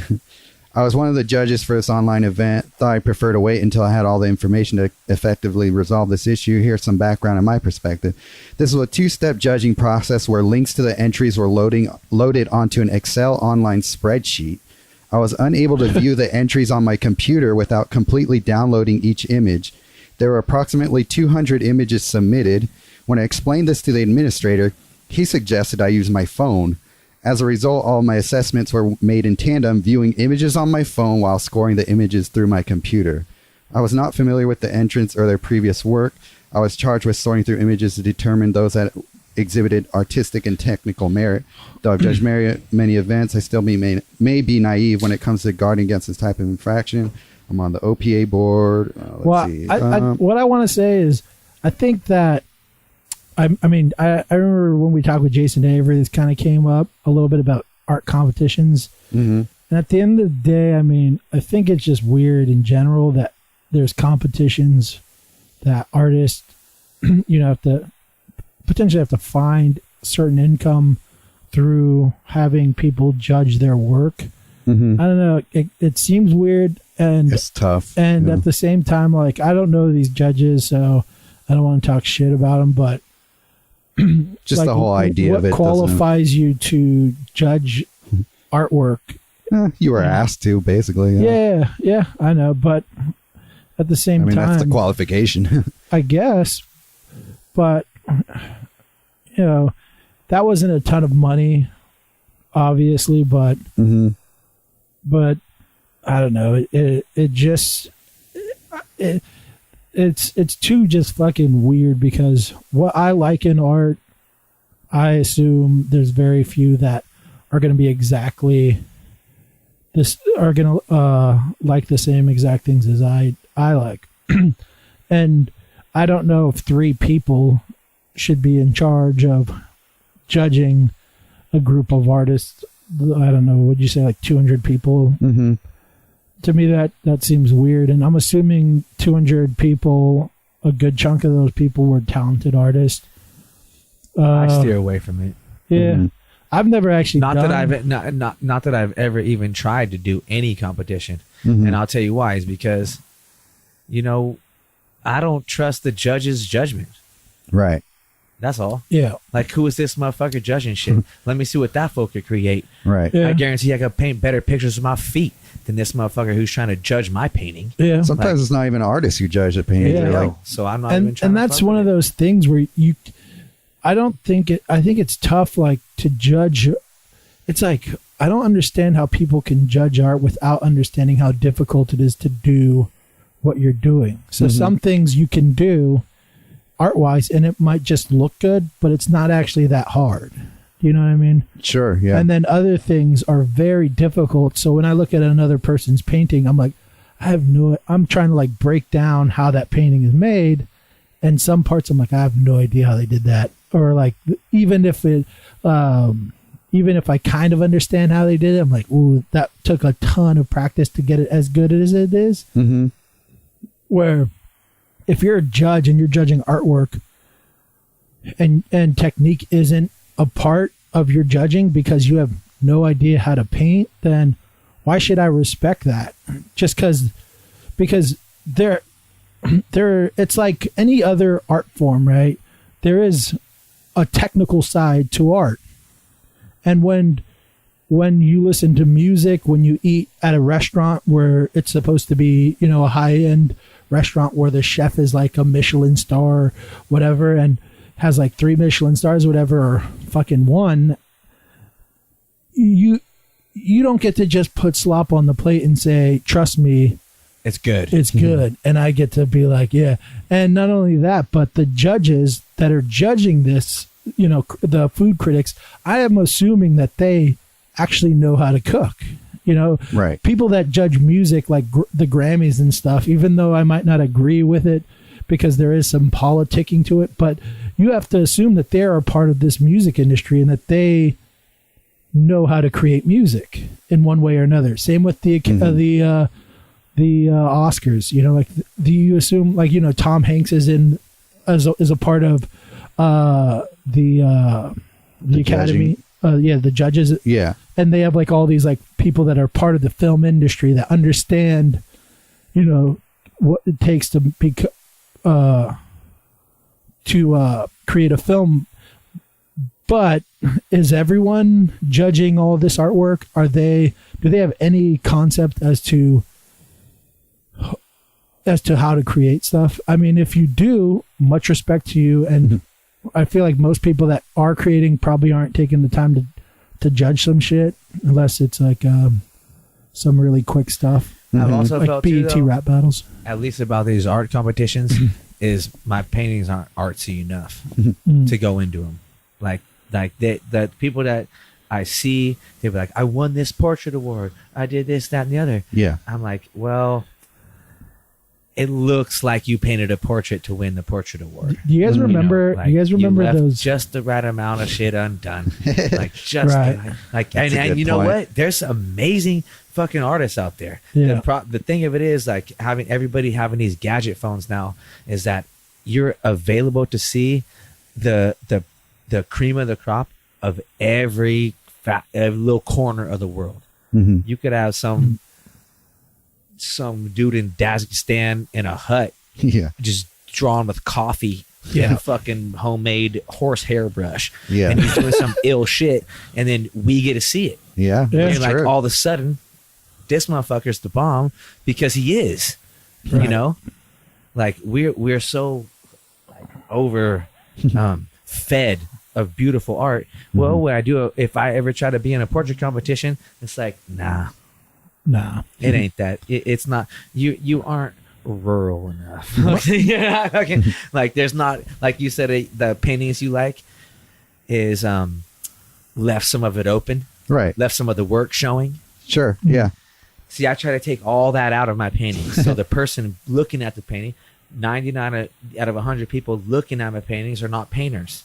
Right. So Yeah. I don't want them to look at the painting And think, And then- why isn't it done yet? and then think, well, this little area is undone. Mhm. Like what, why would I spend $3,000 on a painting that's Right. 3/4 finished?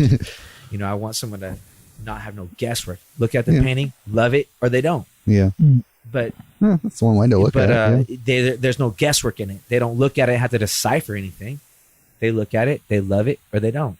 Mm-hmm. Right. I Yeah. feel like for me that works very well because I find real quick the people that like my art and that they don't. Right. Yeah. Because Yeah, and that goes back to, we've been talking about this before, just like you're naturally prone to however you paint. You paint black and white, you paint to completion and all this stuff.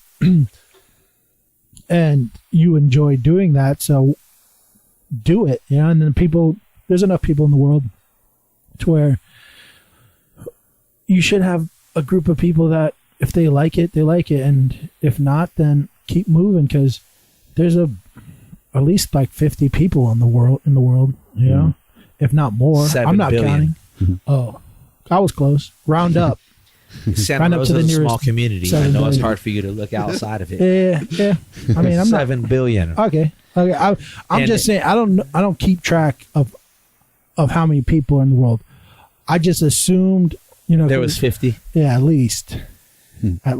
But I'm not gonna assume anymore because I'm not a scientist. But you know what that competition thing kind of reminds me of? My brother, he's super into video games, and he used to always get these video game magazines, and then they would have like a drawing competition. Oh yeah, I remember those. I think Yeah, I might have entered one of those too. Oh, that's cool. That's the only like actual art competition I can think of, because I don't know if I'm just not in that world. No, not really. But yeah, I thought art school was going to be a competition. it probably when I- was. After a certain point, it gets more competitive. And and they made me take dumbass classes too. Yeah. I had to take drama. They just And, fit you in with what? everybody. Computer. Yeah. Dude, I had to take on stage. I had They to go assume that mime everybody- shit like on stage. How you doing? Do something without no words. I was like, man, this ain't for me. Like, I'm here to try Yeah. to be a painter. Right. I figured Right. I'm done with all this nonsensical bullshit. What I already had Right. went through, which I didn't even technically graduate high school. I had to go to night school, junior college to get my diploma. But you got it. Like I'm not a I'm proud school of you. person. Yeah, me You neither. like school a lot. I do. I'm not a school person Mhm. for real. And maybe it's because of my arrogance or whatever the fuck. I always thought I was way better at shit than the people trying to teach me.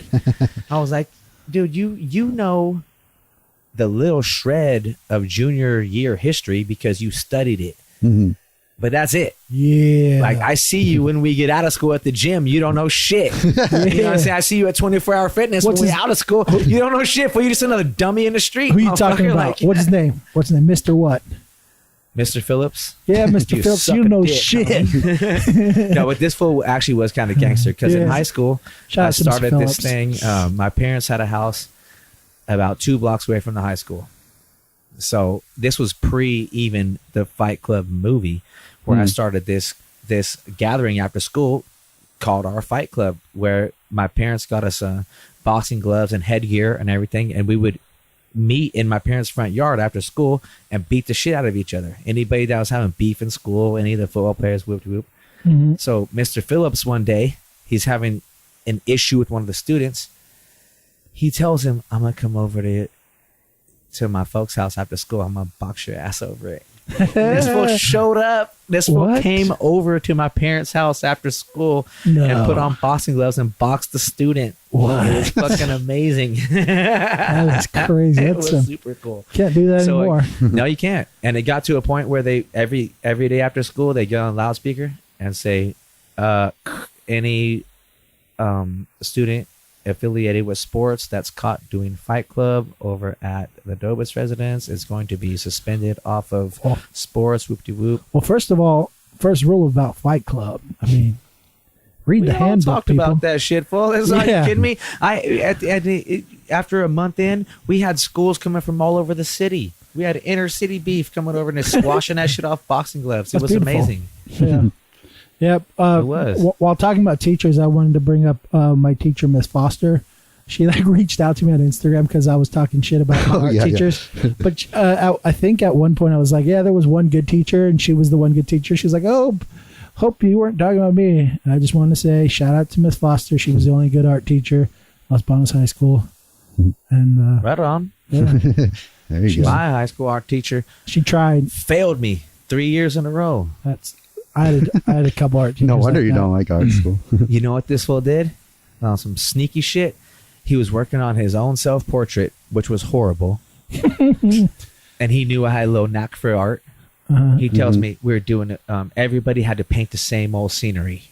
A busted-ass barbed wire fence and a tree and some little grass pasture. So I have to walk around and make sure all the kids are doing what they should be doing, not making a mess. So at the end of when our paintings are due, I don't have one due because I'm just walking around every day while he's working on his self-portrait. So this fool gives me an F, and this is the same motherfucker who would give me 6 packs of Heineken during lunch break to go clean out the art studio. They'd be like, lunch break, I go to the art office. Or everybody's dirty laundry is getting aired out this son episode. Of a bitch. What was his name? Mr. Brown. Mr. Brown, you just been caught. Naming Mr. names Mark on Brown. this podcast. See me. No one's safe. You failed me. Yeah, cool.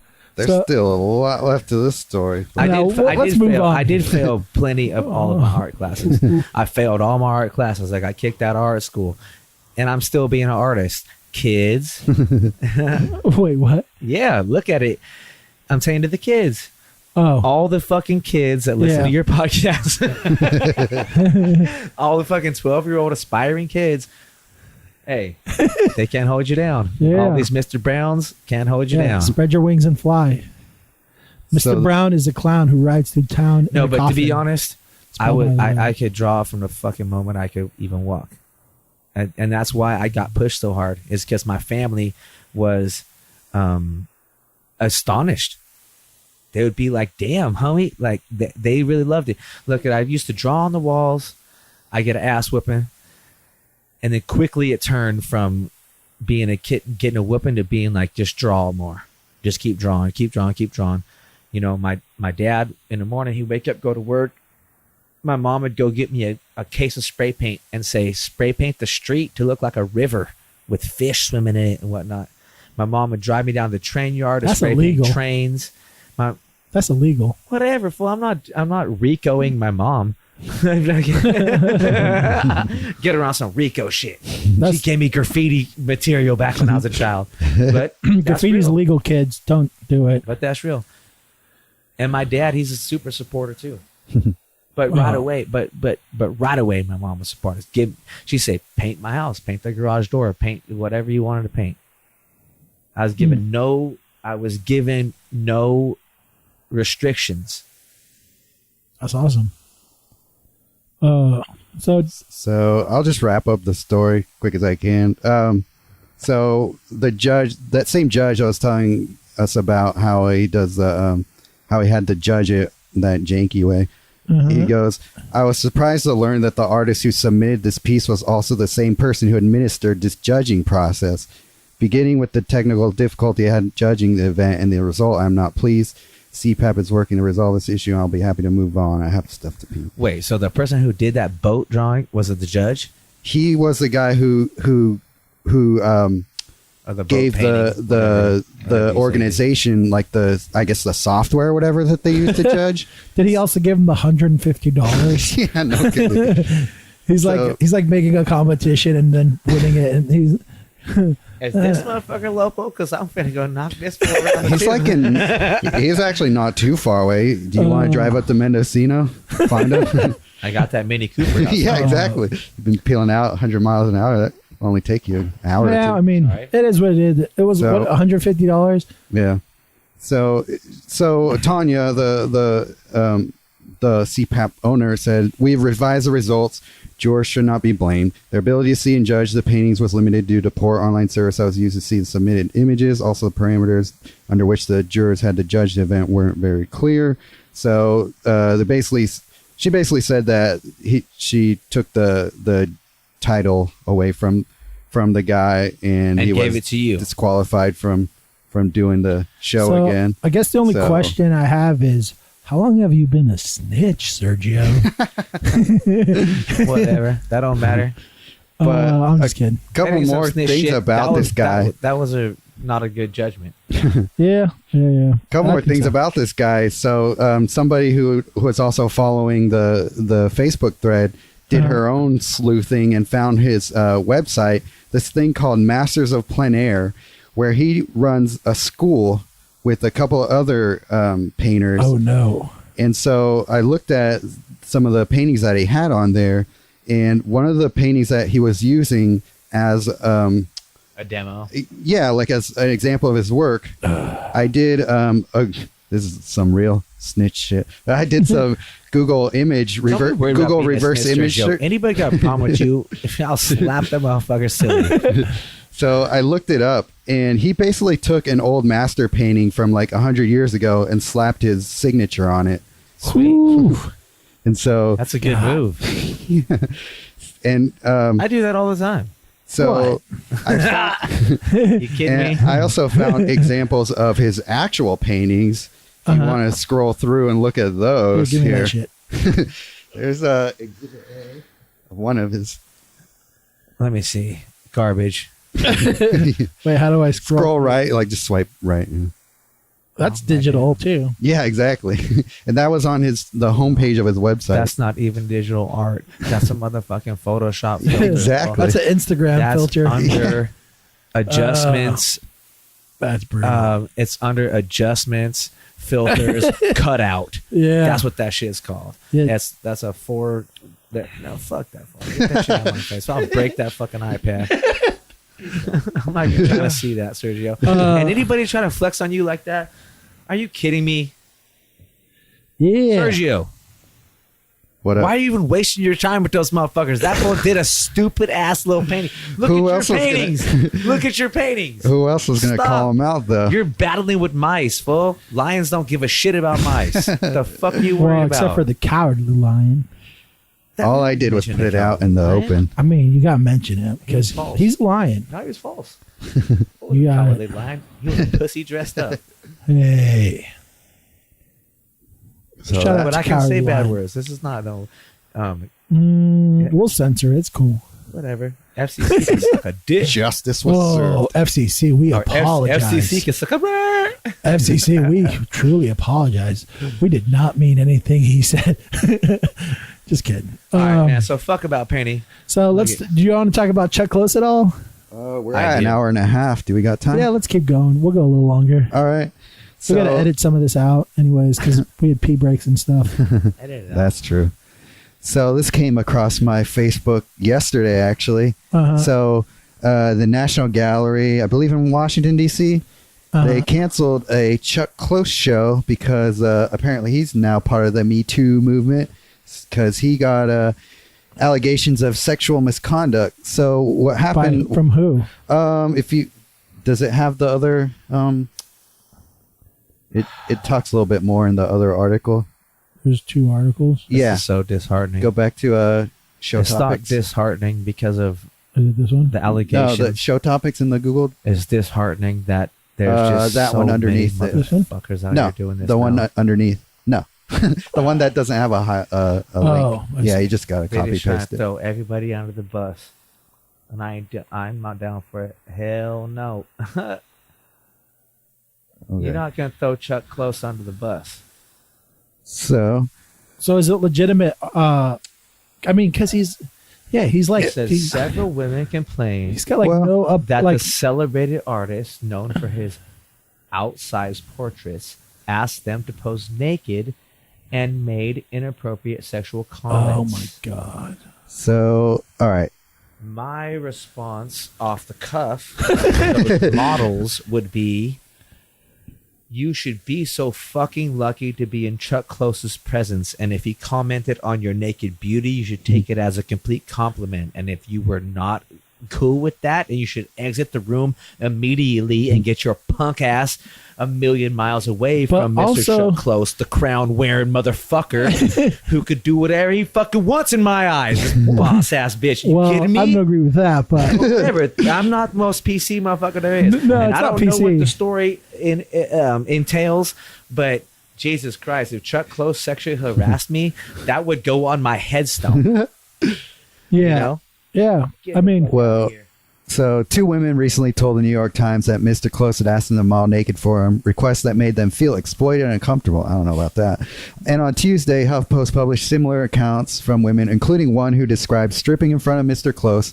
HuffPost recorded that he moved toward her in his wheelchair so that his head was inches away from her vagina, and he said it looks delicious.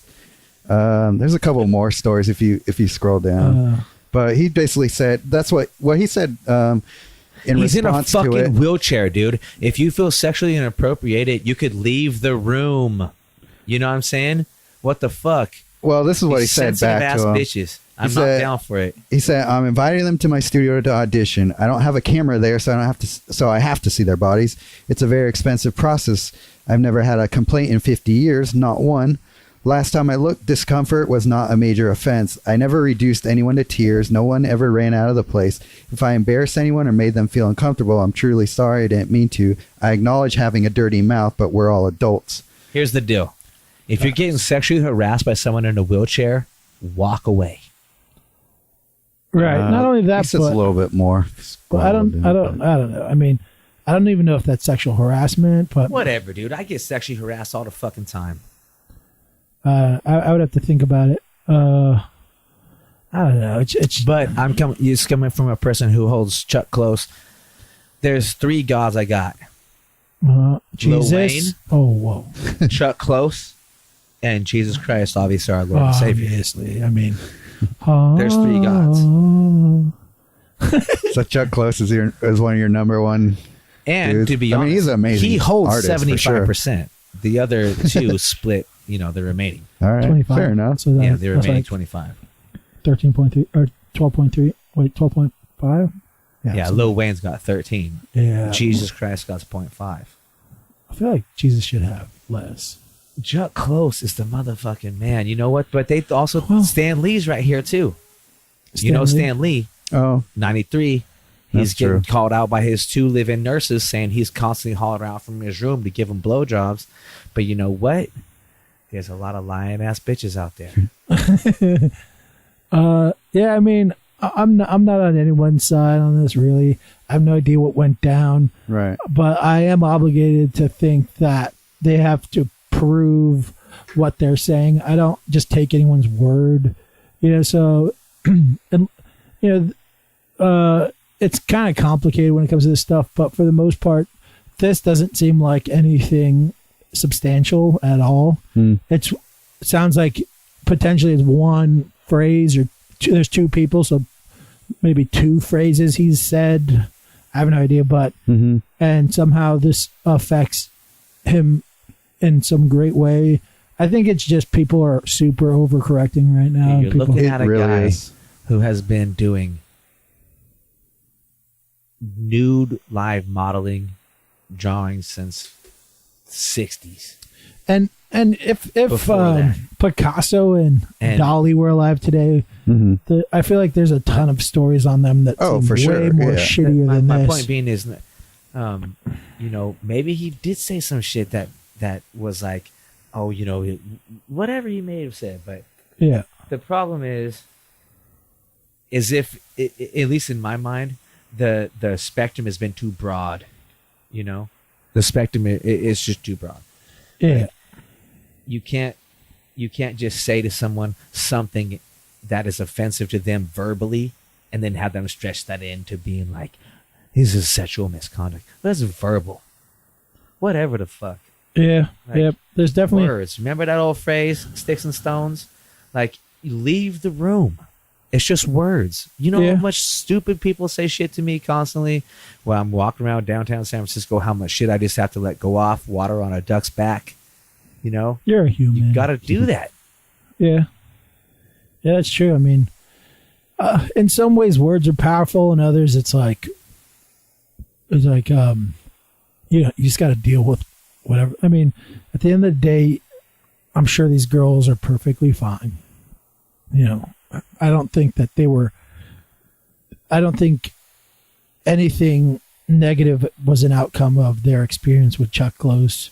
So, I mean, what I guess sexual harassment is mostly being in a workplace and kind of having someone of power objectify you or whatever, right? Based on the fact that he has power over you. But as at least in my experiences, the artist relationship with the model is very I have no power over them. I mean, Chuck Close, obviously, he's way more established than any of us. Dude, what power does Chuck Close have coming from a motherfucking Stephen Hawking? Yeah, that's true. You know what I'm saying? Yeah, I mean, he is. That's my point being with like this a particular paraplegic instance, or is something. like, I think it's if kind of someone like felt the uncomfortable, they could literally just walk away slowly and alleviate the situation. Yeah. They could just walk into the next room and close the door. Yeah, I What mean, is he gonna do? but I think specifically, I mean, all of us, we probably hold Chuck Close as like a hero or like, you know, some kind of iconic artist. a respectable artist at least. Yeah. At the very And least. so Really, we, Sergio? we appreciate him as He's an more artist. than that. Well, no, I'm just saying, like Really? in the art world, We like might- even if you're Shit, I not, can show you his MoMA exhibit on my phone. I've seen Oh, it. it's fucking retarded. I've seen a lot of Are you kidding me? amazing Chuck Close. We might be Holy inclined shit. to We're kind not of at have his odds back. here. Is what I'm saying. You know, we might be inclined to have his back. Yeah. And I don't really know what went on here, but Yeah. from what I'm hearing, it sounds like he made a remark, and I don't know if that is worth anything, really. I mean, Right. At the least, He was taking a photo shoot of a model and a nude model and a dude in a wheelchair. How old is Chuck Close? He's in his 77. 70s. Yeah, I think 90. 77 is that what it says? So you got a guy in his late 70s taking a nude model shoot with somebody and he tells her pussy looks beautiful. He said, duh. The fuck you think he's gonna say? Like, what the fuck? yeah, I'm 34. I'll say that same shit. Like, I'm sorry, but yeah, anyways, I don't know the whole story. Obviously, Chuck Close is major. yeah. I I mean, suppose in a wheelchair. In my mind, it'd it's be hard for whatever. him to do no sexual harassment of anybody. If it's verbal, I mean- leave the room. at the same time, there is predicaments where people go through some shit. I don't know if this applies. I mean, It applies to all people, Josh. People are right now disregarding all the pale facer fucking male people. yeah. But what Don't I'm get saying, it twisted, homie. I tell you stories in my life that'd be. You think from a guy's perspective, you don't have this happening? It happens. yeah, I agree. But what I'm saying is, there's people that probably have to deal with this shit, and they need the job, and I don't know their circumstance, and they feel pressured to, you know, accept it, and that's shitty too. I don't think that's not okay. I don't think that's okay. I don't know from what it looks like with this, it doesn't seem like this applies, at least to me. I might be wrong. I wasn't there. I don't fucking know, but I don't want to like make it seem like all sexual harassment is like some like just walk away from shit, because if your boss is doing it and you need the job, you got mouths to feed or whatever, then like you might have to swallow that shit and deal with it, and that's shitty too. So I don't know. I mean, in my opinion, it's case by case scenario. You know, some people might consider something that I don't consider to be offensive, and to me, I might not. But I'm not. You know, I would have to hear the whole entire story. So as far as this one, it seems like it's a little overblown, but I think that's just kind of the world we live in right now, where everything's just heightened, you know, right? And people are, you know, just kind of super sensitive. Yeah, we live in a super sensitive society right now, where everybody be ready to just jump on everything. Yeah, but yeah, it is what it is. I mean, yeah, yeah. Speaking Maybe for myself, I try to implement that into my art. As someone who's worked with a lot of models before, I mean, it wouldn't ever occur to me to be good lewd points, in a way. Sergio. You work with a lot of models, obviously shooting nude. Yeah. So I mean, if I have comments like that in my head, I keep them to myself, but that's just me. But there is this thing with art, right, where if a female artist embraces sexuality, it is embraced. But if a male embraces sexuality, it is a tiptoe It's looked affair. at as like the male gaze. Right. And, Are you kidding me, dude? And I think there has to be a trying to get discussion. fucking buff and exploit my body off painting off my own paintings. Like this young kid who his paintings, believe this fool could, his paintings are amazing, but also he's hella ripped and he takes pictures of himself paintings. Ivan something or another. Fuck. I have no idea. He paints like people covered in whipped cream and whatnot. Oh, I know who you're talking about. Oh, I know who you're talking about. Of course you do. Yeah. So, you know what I'm saying? This motherfucker here, he makes amazing paintings. Uh-huh. But also he takes hella pictures with him, like very shirt off, like doing his paintings. Good. You know what I'm saying? Good for him. I'll be doing the same shit. Like, Well, you don't have to wear your shirt, Monty. no, I'm trying to like sell more of my art for. I'm not trying to frighten people. Just away. Rick Ross it. You know what I mean? Shit, Just no, Rick Ross that shit. my experience in the past with me, Rick Ross and people, is I become very ostracized, and you know what I'm saying. I believe in you. I seen that body. I know that you believe in me. That ain't the point.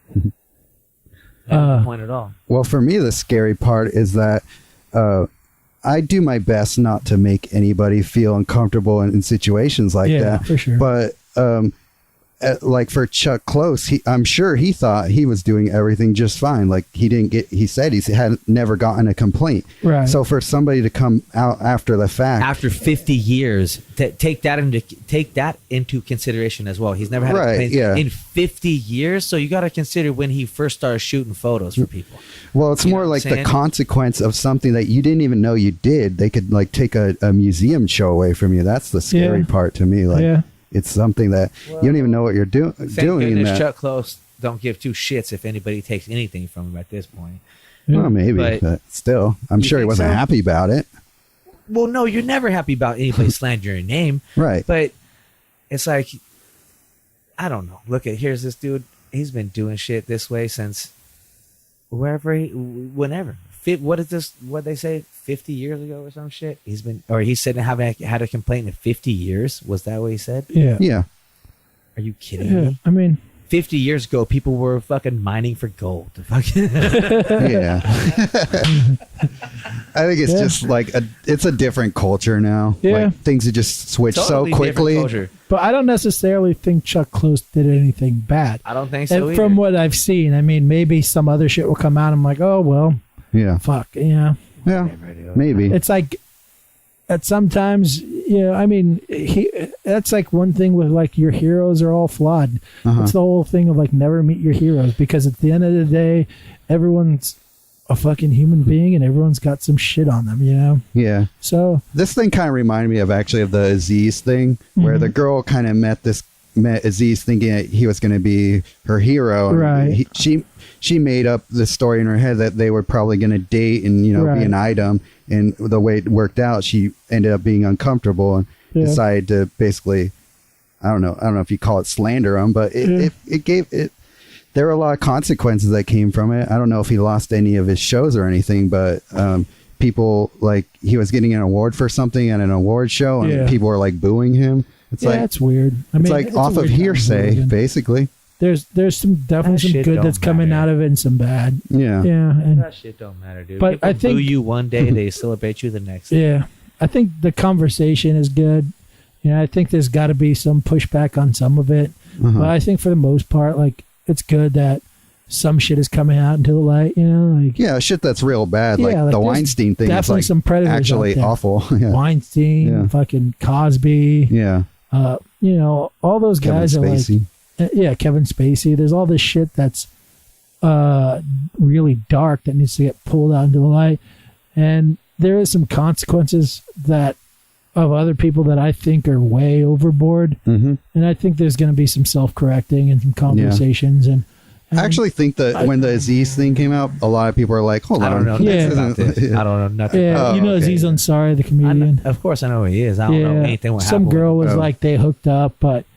It was pretty much she was just calling him a douchey date. And at the end of the day, it was basically a bad date. People even be called out for not being a good partner. And like basically. she kind of like he hooked up with her, but like she, I don't know. It's just nonsense. I mean, it's at the end of the day, it's whatever. Yeah, we're not here to comment on that shit. We're here to talk about how dope we are as artists. No, I'm here to talk about how I'm gonna try to level up an art game. By Chor Boogie. Chor Boogie, do you know him as an artist? I know the name. You know I'm bad at names. Know the name? Just like describe his art, I'll be like, oh yeah, I know that. No, I can't even describe his art to you. But you know what? Chor Boogie, he's a semi reputable artist amongst artists, and he was doing this wall in San Francisco where some people tried to come up and jack his paint, and he went to go get his paint back and got stabbed by the people who taken his paint. Well, this sort of incident launched him into national notice. You know what I'm saying? San Francisco muralist gets stabbed by taking his paint. Whoop, whoop. A year later, or some odd time later, this fool's painting a chunk of the Berlin Wall goes to auction for €1 million. Wait, he painted on the Berlin Wall? Yeah, when the Berlin Wall came down, he painted a chunk of it. And how old is this guy? I don't know. I don't know him personally. I just know his story, and I painted the wall that he did paint. When I painted the bear on 6th and Market, well, that was his wall before I painted it. There was a big wooden fence around this old school family billiards building down there. So he had painted it, like I said. The people try to steal his paint, tries to get him, gets stabbed. National news. There you go.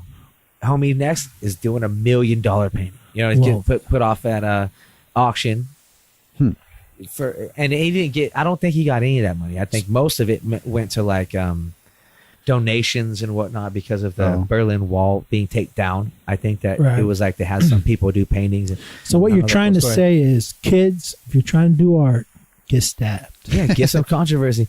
You're trying to do art, you don't have to be that fucking good.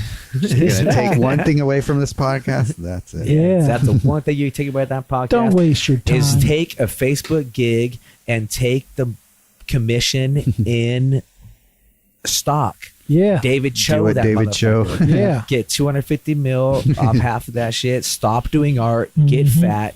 Don't do no more drawings. No more paintings. And then say.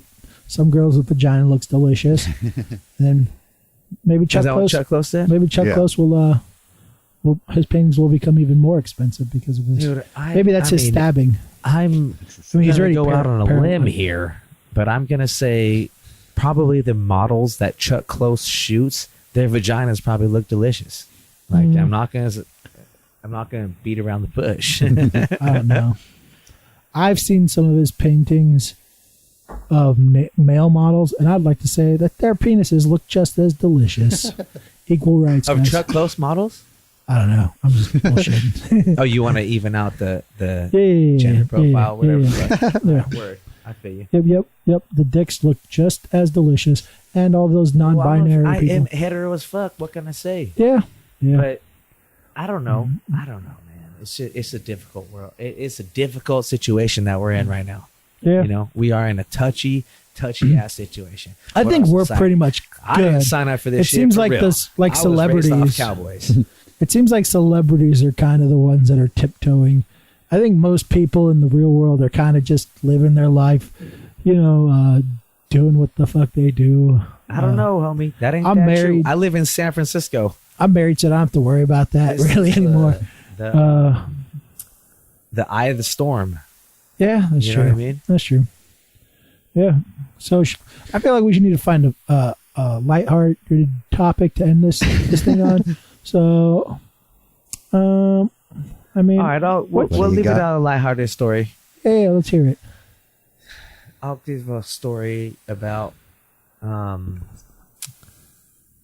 what I used to do for fun in Bakersfield as a teen or I would say my late teens, early 20s. Uh-huh. When I was there, I was in between Hawaii and Hollywood. I had came back to LA That's like a metaphor for life. from Hawaii. I had not yet gone to Hollywood. I had gotten a DUI, which was my second DUI. I had 2 DUIs before I was 20. Goals. FYI. Gang. Gang. So I had bought a motorcycle too, which I've been hella nimble on motorcycles since I was a kid, since I was a 13 or 14. So I had bought a sport bike, 600 RR, quick as fuck. So my hobby was to just ditch on police, go around town, rev up my engine, get them to catch me, get them to put their lights on me, and I ditch them around town. Whoop, whoop, whoop. And this was my hobby every night. I go out, get drunk, get on the bike, go ditch cops. Don't do Wake this, up the next morning, go out, get drunk, get on the bike, ditch cops. I do this constantly. Well, within like the 3 or 4 months I was there, then finally they had enough. They tried to catch me one night. I could not ditch them. I was a little bit too faded. They were a little bit too quick. All night they just kept chasing me. So I went and I started doing laps around my parents' neighborhood. So I was going around my parents' house constantly, just rah, rah, rah, rah. My parents are hearing me all night. I finally hit I slide into a police roadblock. They snatched me up. They think my neck is broke because I snapped my collarbone and it started swelling up. So they thought that my neck was broke, so they didn't take my helmet off. Go to the hospital, make sure I don't have no internal bleeding, scrape all the gravel out of my side because I was wearing a tank top, shorts, and shoes with no socks, and take me from there to jail.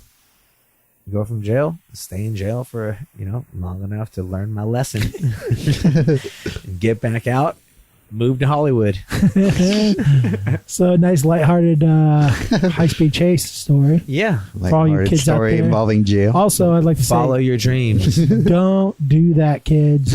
Just don't do that. Monty did enough for all of us. So, Live 3 lives.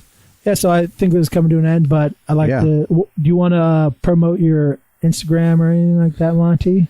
My name is Monty Guy. I am confused as fuck as why I'm not famous yet. So Yeah, hashtag. why am I not famous yet? Yep.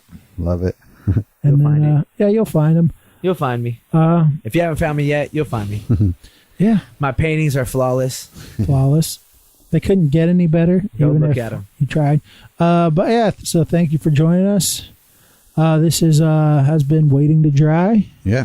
Thank you guys, and for all you still listening, get the fuck out of here. Yeah. Leave. Kick rocks. Thank you, motherfucker. guys. All right. All right. All right. All right. All right. All right. All right. All right. All right. All right.